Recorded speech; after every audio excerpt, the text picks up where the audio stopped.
Juice का नाम क्या? शरदाई शरदाई शरदाई। हाँ एक गिलास का 50? हाँ 50 और 30 छोटा हाँ। 30 ये गुलाब के फूल, हाँ ये इलायची, हाँ। ये काली मिर्च, ये सौंफ और ये मगज और ये शक्कर।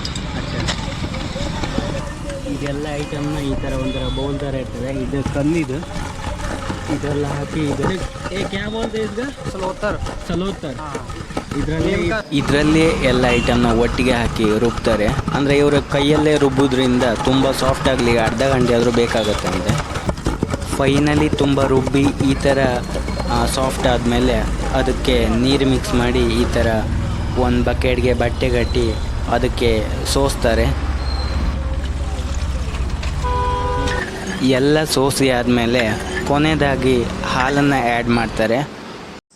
ಹಾಲನ್ನು ಆ್ಯಡ್ ಮಾಡಿ ಆದಮೇಲೆ ಫ್ರೆಶ್ ಆಗಿರೋ ಶರ್ದಾಯಿ ಜ್ಯೂಸ್ ಕುಡಿಲಿಕ್ಕೆ ರೆಡಿ. शरदाई शरदाई।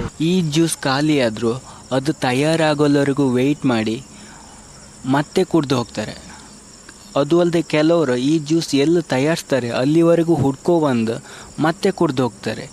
ಯಾಕಿರ್ಬೋದು, ಏನು ಬೆನಿಫಿಟ್ ಇರ್ಬೋದು ಇದರಿಂದ? ಫಸ್ಟ್ ಆಫ್ ಆಲ್ ಈ ಜ್ಯೂಸಲ್ಲಿ ನ್ಯಾಚುರಲ್ ಐಟಮ್ಸ್ನ ಆ್ಯಡ್ ಮಾಡೋದ್ರಿಂದ ಹೆಲ್ತಿಗೆ ಒಳ್ಳೆಯದು. ಅದರಲ್ಲೂ ಸಮ್ಮರಲ್ಲಿ ಇದ್ರ ಬೆನಿಫಿಟ್ ಜಾಸ್ತಿ ಇರುತ್ತೆ. ಹಾಗೆ ಈ ಥರ ಶಾಮಿಯಾನ ಹಾಕಿರ್ತಾರಲ್ಲ ಅಲ್ಲಿಯೇ ಬಂದು ಆನ್ ದ ಸ್ಪಾಟಲ್ಲೇ ಇವರು ಜ್ಯೂಸನ್ನು ರೆಡಿ ಮಾಡ್ತಾರೆ. ಇನ್ನೊಂದು ಏನು ವಿಶೇಷತೆ ಅಂದರೆ ಎಕ್ಸ್ಪೆಷಲಿ ಪಂಜಾಬಲ್ಲಿ ಈ ಜ್ಯೂಸನ್ನು ಯಾವುದೇ ಜ್ಯೂಸ್ ಶಾಪಲ್ಲಿ ಅಥವಾ ಮಾಲಲ್ಲಿ ಯಾವುದೇ ಮದುವೆ ಫಂಕ್ಷನಲ್ಲಿ ಮಾಡಲ್ಲ ಅಥವಾ ಕುಡಿಲಿಕ್ಕೂ ಸಿಗಲ್ಲ. ಯಾಕಂದರೆ ಈ ಜ್ಯೂಸನ್ನು ಮಾಡಲಿಕ್ಕೆ ಈ ಥರ ತಲೆಗೆ ಟರ್ಬಿನ್ ಸುತ್ಕೊಂಡಿರ್ತಾರಲ್ಲ, ಅಂದರೆ ಇವರನ್ನು ದುಮಾಲ ಸಾಹೇಬ್ ಅಂತಾರೆ, ಅವರು ಮಾತ್ರ ಮಾಡ್ತಾರೆ. ಹಾಗಾಗಿ ಇದಕ್ಕೆ ಬೆಲೆನೂ ಜಾಸ್ತಿ, ಬೇಡಿಕೆನೂ ಜಾಸ್ತಿ. ಮತ್ತೆ ಭೇಟಿಯಾಗೋಣ. ನಮಸ್ಕಾರ.